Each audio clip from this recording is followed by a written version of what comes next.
Qui gouverne le Cameroun? C'est la question fondamentale que le chairman du SDF se pose en présentant un climat social catastrophique face à la presse ce jour. Le chef de l'État est absent du territoire national depuis plus de 6 semaines. Aucune image, aucune adresse, aucun retour annoncé. La vice-présidence créée à la hâte en avril au nom de la continuité de l'État demeure vacante. L'État fonctionne par délégation de signature qu'aucun citoyen n'a jamais vue. Le chairman a relancé ses observations sur la gestion controversée des ressources minières et demande des clarifications au gouvernement. Nous sommes en mesure aujourd'hui de dire que les recettes fiscales pétrolières et minières déclarées par le gouvernement, à l'instar de l'or que nous avons relevé, ne sont pas exactes. Le SDF réclame les vrais chiffres des recettes de l'État. Nous disons à l'État de cesser d'endetter le peuple et de nous donner les vrais chiffres. Et pour ce faire, ils n'ont qu'à respecter les dispositions pertinentes de la loi portant régime financier de l'État et des autres entités publiques.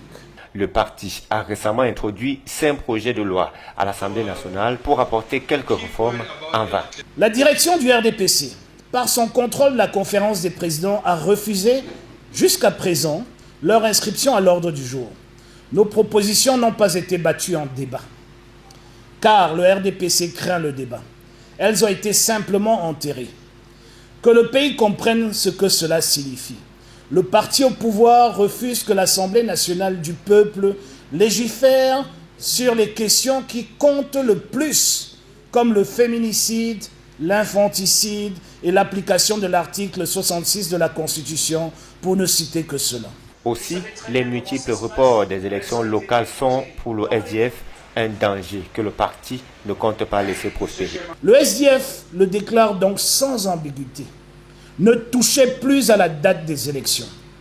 Toute tentative de nouveau report de ces élections, sous quelque prétexte que ce soit, sécurité, calendrier, finance ou consensus, sera traitée par notre parti comme une confiscation inconstitutionnelle du mandat du peuple.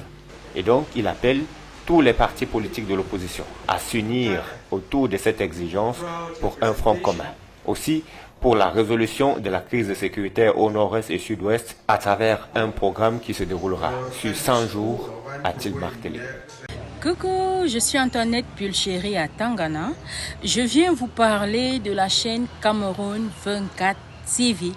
Cameroun 24 TV est une chaîne YouTube qui vous propose du contenu original, séries, documentaires, web-séries, sitcoms et reportages. Alors, je vous invite à vous abonner à la chaîne TV Cameroun 24 parce que après il y aura plusieurs surprises.